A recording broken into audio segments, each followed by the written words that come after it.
On any given night in Santa Clara County, nearly 7,000 people are homeless. Some are living in shelters, but most are living on the streets or in places unfit for human habitation. They're trying to survive.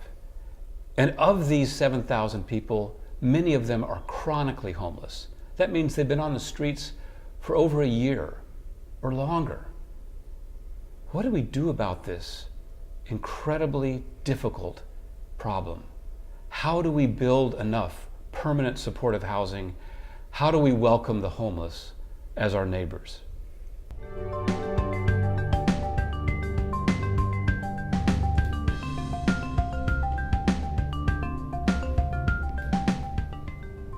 Catholic Charities of Santa Clara County presents Change Lives for Good with your host, Greg Kefferly.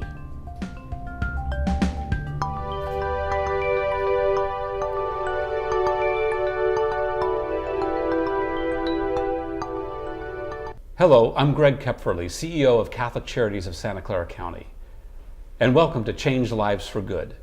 Today we're talking about the issue of chronic homelessness and the solutions that we have through Catholic Charities and our Charities Housing Development Corporation. To tell the story firsthand, I want to introduce you to an amazing man, Patrick Scott. Welcome, Patrick. Thank you. Good to meet you. Good to be here.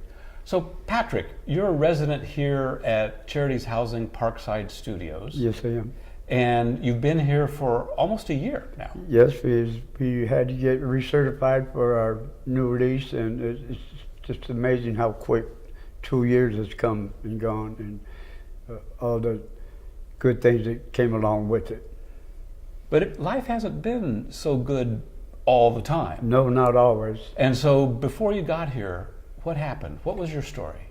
Well, my wife and I, we became homeless the day of our 42nd wedding anniversary. On your wedding anniversary? Yes, sir. And we happened to live across the street at the park here, but that day we found ourselves standing there not having a clue, what do we do now? My wife and I, we worked our entire life, and so we took this homelessness and all the grief that went with it, really personal,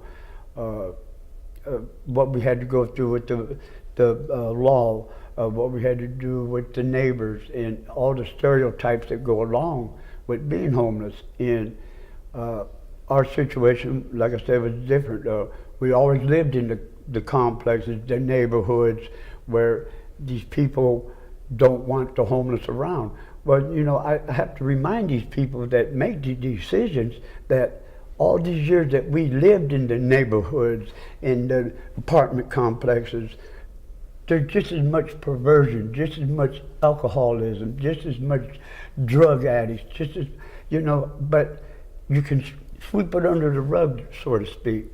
So because you have a house. Exactly. House, right? You have your privacy. You have a safe place. Right. And when you're out here being homeless, it only takes one person to improperly urinate or go against the code, and this is where all the stigmas come in. And so before you became homeless, you said you and your wife worked all your life. So what did you do?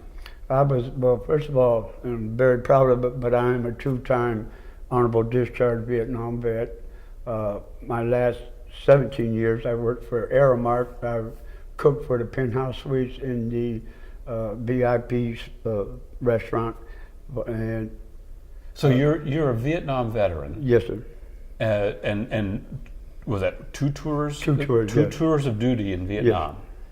And you're a chef. Yes, not quite a chef, but at least working in the kitchen. Yes, I was. Working in the kitchen. Okay. It provided a wonderful life for my wife and I, and we still had 2 kids at home at the time. Right. So how did it happen that you ended up homeless on your 42nd wedding anniversary? Well, decided to take a early retirement, and doing so I got penalized for taking an early retirement, but we also knew we had a time frame to work with.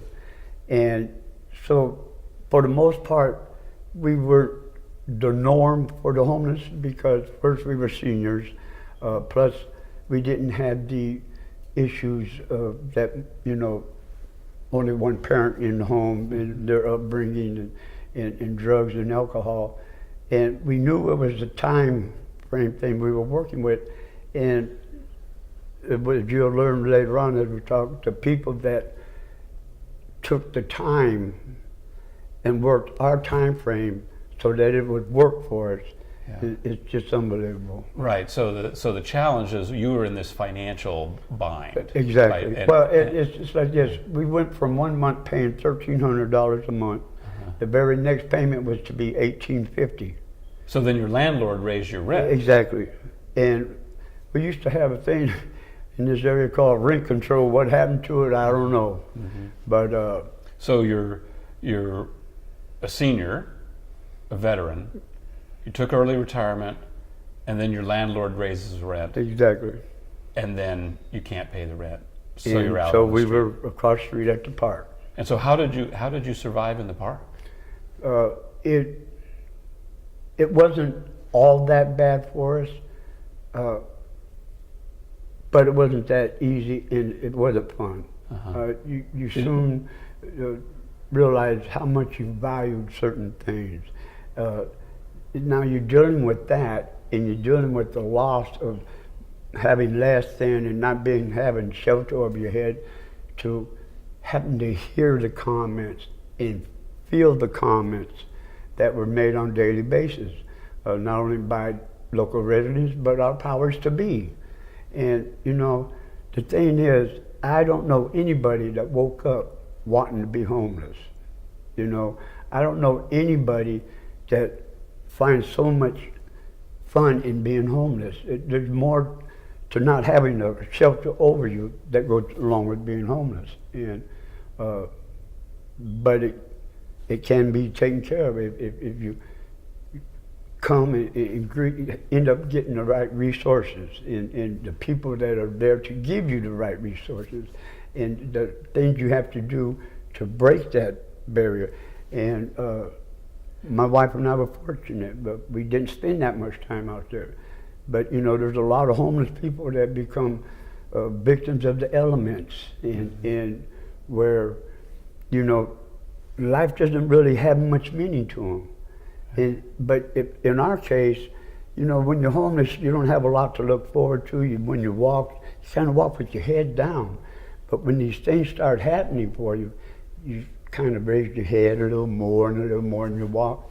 And before you know it, you're feeling whole again. So you finally feel like you really have. I don't care who you are. You have to feel that you are somebody and you are important. And when you're out there homeless, they don't allow you to feel that way. So there are ways to help people get housing. Oh, there is, and one of the biggest ways, or a good way to get started, and let Santa Clara County lead the way in this, and is to accept subsidized housing instead of wanting to come to a board meeting and finding reasons why we shouldn't have it. They are people, we are people. People have the right to live with a shelter over them, with feeling safe at night and knowing they're going to have a meal. This is America, and we are what we are, but let's do the rest of our people the way we're supposed to do each other. I mean, you don't leave, they have a program, don't leave no kid behind in school. Yeah. Don't leave no family or no man behind. Yeah. And that's the way I look at it. And it's, like I said, it's not a financial thing, and it's not a matter of a facility. It's a matter of humanity, and that's just the way I see it.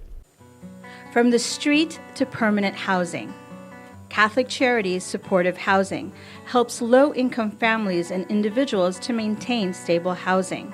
Our mission is to help build community, thereby increasing building safety, preserving and enhancing property values in the neighborhood, reducing costly tenant turnover, and also lowering crime rates in the surrounding area.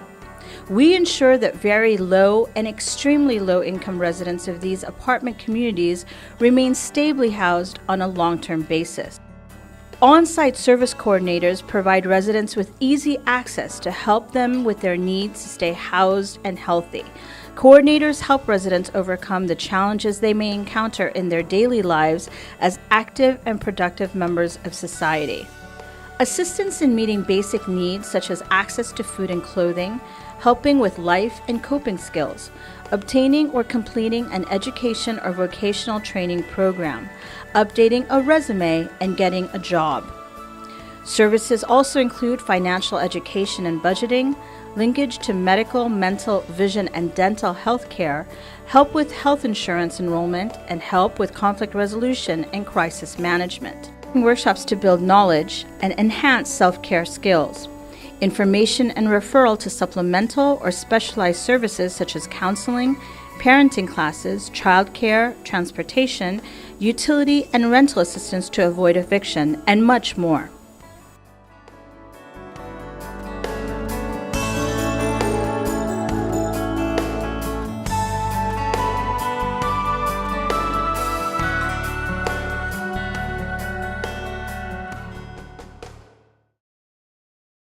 How can Measure A help veterans like Patrick?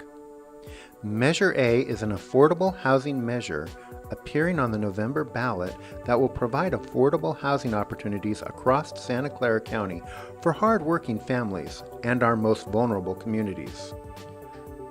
What will this bond do? Voting yes on Measure A will allow our county to create and maintain affordable homes for thousands of the most vulnerable in our community, including our veterans, seniors, homeless children, and low-income and working families. In addition to driving housing opportunities, studies show that increasing our affordable housing options drives a multitude of indirect benefits, from improving our business environment to reducing traffic congestion and improving air quality by making sure people can afford to live close to where they work. Who supports this effort? A broad coalition of supporters has endorsed the Yes on A for Affordable Housing campaign, including the League of Women Voters, Catholic Charities of Santa Clara County, Charities Housing Development Corporation, the Health Trust, Silicon Valley Community Foundation, the Housing Trust, Destination Home, SV at Home, Nonprofit Housing Association of California, and many more. Help the most vulnerable in our community by supporting Measure A, affordable housing. Hello and welcome back to Change Lives for Good. I'm your host, Greg Kepferly, CEO of Catholic Charities of Santa Clara County, and today we're talking about chronic homelessness and the solutions through permanent supportive housing. I'm in conversation with Patrick Scott, who's a resident here at Charities Housing Parkside Studios. So, Patrick, you told us the story of how you and your wife ended up homeless in the park across the street from this building, but you said some people helped you. How did you end up finally getting here? Well, like I said, this was really all new to us, and the words resources kept popping up, and what did we know about? We never had to worry about resource for this, resource for that. We've always been able to maintain. Well, that's different now, and Downtown Street Team of Sunnyvale, let me say this, the city of Sunnyvale, and for all those in Sunnyvale that might be seeing this, I want you to know how blessed they are to have two of the finest local nonprofit organizations to help prevent hunger and homelessness in Sunnyvale. And the first one is Downtown Street Team of Sunnyvale. The main purpose for them is to rebuild character and have a person start walking with their head a little higher each time. Like Catholic Charities, they have caseworkers. And had it not been for Rachel Davison, who worked so diligently every day from the time she started till she went home, she is why we're here, and she worked hand in hand, and she knew of Catholic Charities. But along the way, there's a lady named Teresa asked me to make her a promise, and I said, sure, what would that be? She said, I want you to promise me you go to Downtown Street Team meeting and don't stop going. I said, okay. And I did. Well, before I put on that yellow shirt that says Downtown Street Team, things already started happening for me. And it was Rachel Davidson's, I mean, every day, night, she would keep us up to date what's going on. If we had to go to Palo Alto or wherever it was for a meeting or redo paperwork, we had a lady named Amy that refused to let us miss an appointment. Mm-hmm. And they work so hard, and like I said, they take those that are homeless, and it's like they're the person on the outside looking in, where they can see what the priorities where it should be to get off of the street. Right. And it's very successful program, and I owe them so much. So how did they connect you with this building here? So this building was Rachel Davidson, who was our caseworker, knew and Amy knew of Catholic Charities and Parkside Studios. Mm-hmm. So they knew firsthand everything that was going to be needed, and we already had all our paperwork in order from Social Security, when we'll get our first retirement checks in the whole 9 yards, and they worked with us. And so getting off the streets is a lot harder than getting on the streets. You've got to, yes, most definitely, because you've got to have all your paperwork. It's like a person from California moving back south but trying to get back home. Mm-hmm. It's almost impossible. I mean, you go through a lot, and you know, you're already broke down because you're out there, and then the people's attitudes towards you,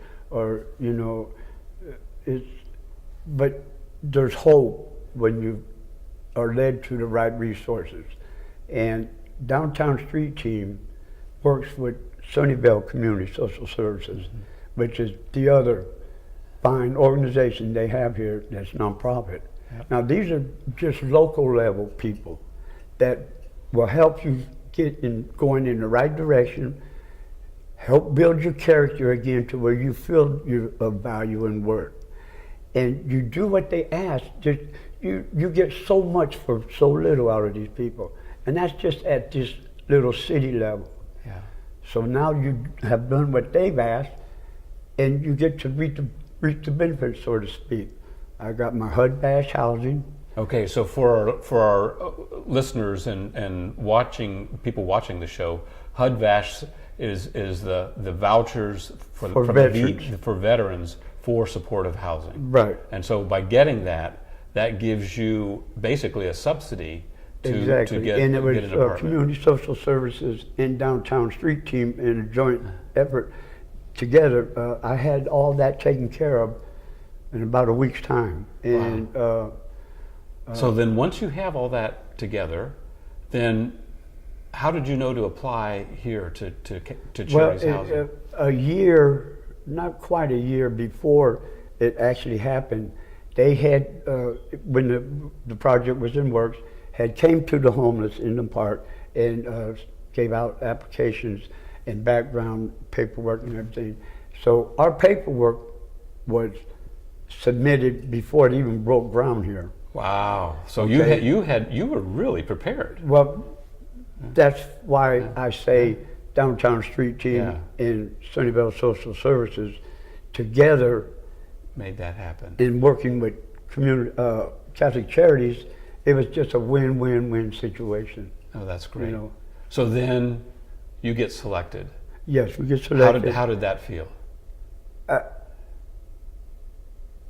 It brought relief to me and my wife, and I've been leaving someone out here in this whole conversation.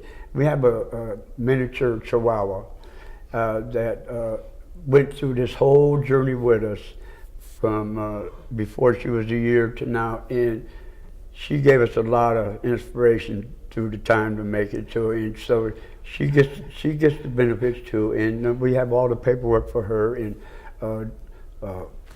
so not every place allows pets. So this exactly, is good. And see, just why, you know,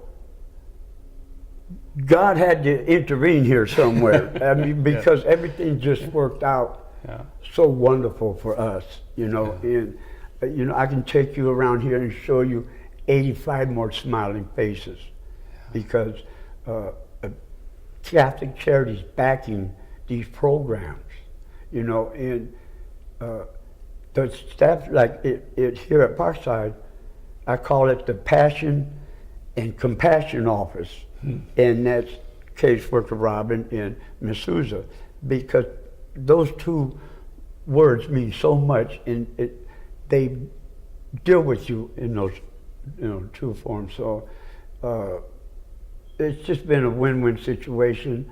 I've seen so much good come out of what this building has done for people. I mean, there's people in here that would have nothing had it not been for Catholic Charities to step in and stamp their name behind backing this program in this facility. So you mentioned compassion, that it's really about passion and compassion, that the staff of Catholic Charities have that.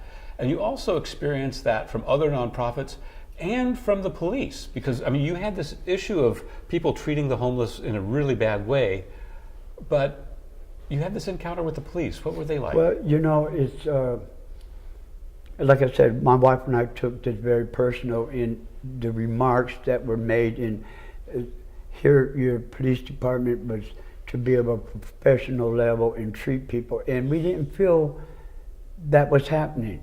So we decided, well, we're going to have to do something about it, and we tried to paint a picture and let these people that were homeless know, look, whatever they should give us for the day, it's because they let us have it. You can make it easier on yourself or harder. Do what's asked of you. And so we went out and made sure, and pretty soon the attitudes of the officers that would come through there started changing a little bit at a time. But there was always an officer, it's Officer Gibson. He handled homeless people with so much compassion, but yet he could still do his job. And it was not a problem to accept what he had to say. And you know, one day he had broken ground here, and he said, you know, Scott, he always called me Scott, but he always called my wife by her first name. And, you know, Scott, Sandra, that there, right there over there where you guys used to sleep could be your new home. And I'm willing to bet you it will be. And here we are. And we have seen him, he checked on us, he's just thrilled that we're here. And, you know, it takes people like that to smooth the water, so to speak, to where there's not so much resentment and bad feelings towards homeless people, or, you know, we're people. I still refer us to we're, because we were homeless. I will always be homeless in the sense that I know how it feels, and it's no fun. It's, you know, the way I've always looked at life and what I've done to get to where I was going, I always felt good about it. But they made me feel bad, and just, that's not right, and I shouldn't have had to feel that way. So bottom line is, we just said we'll do the opposite of what they want or think we're supposed to be, and that's by being right or doing what you're supposed to do, and it worked for us. And I see the police chief all the time now, and he's a wonderful person. Sunnyvale has a wonderful police chief, and he took the time out to spend time with me at the park and looking things over. And so it's getting better. There's still work to be done, and it's just knowing and understanding. People that knows what it means to uplift your fellow man, and you know, I can't say enough for them. I can't say enough for the local agencies here, but you do have to do what's asked of you, and it's very little. Yeah, it's very little. So thank you for those kind remarks about Catholic Charities and the work. As I think about it, it's also your internal resilience and hope that made it possible, that you and your wife made it through that very difficult time, that you were able to trust people who were asking you to do things that, you know, might not have been that comfortable, might not have been that easy, but you followed through, and that's your strength. Well, that's true too. But these agencies that I've mentioned made the journey a lot more comfortable, a lot more safe, a lot less hunger. It turned out to just be a win-win situation. And, that's wonderful. So, and now, my understanding is you're giving back, you're volunteering now? Yeah, well, I work 4 to 5 days a week for Downtown Street Team. I try to do as much outreach work as I can for Sunnyvale Social Services in the veterans area.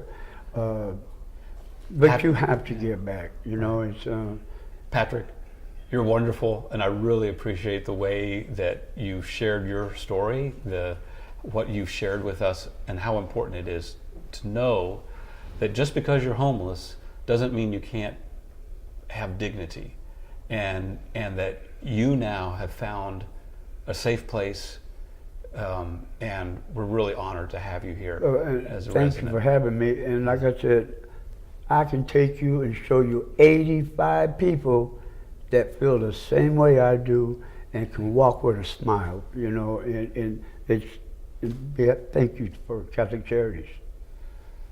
So the last thing that I want to talk about is the issue of policy, that we need then, as you said, that sense of humanity, that when politicians are deciding whether they're going to fund permanent supportive housing or, you know, help for the homeless, the first thing they need to consider is the humanity of the people, and that just is what you're about, and that's a message that you know. We owe each other. At the end of the day, all we have is each other, you know. And we're here. It's like this: whenever you're older than somebody, you owe that next man 2 things. That's words of encouragement and words of wisdom. And I always tried to walk and live like that.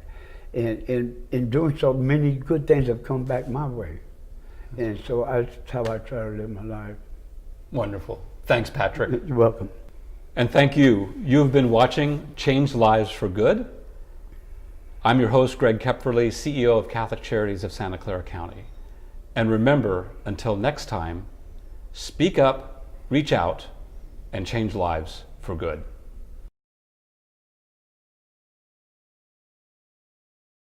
Catholic Charities works to end poverty by helping families and individuals get the tools they need to become more self-reliant. It offers a hand up rather than a handout through a wide range of services and serves more than 54,000 people each year of all cultures and beliefs.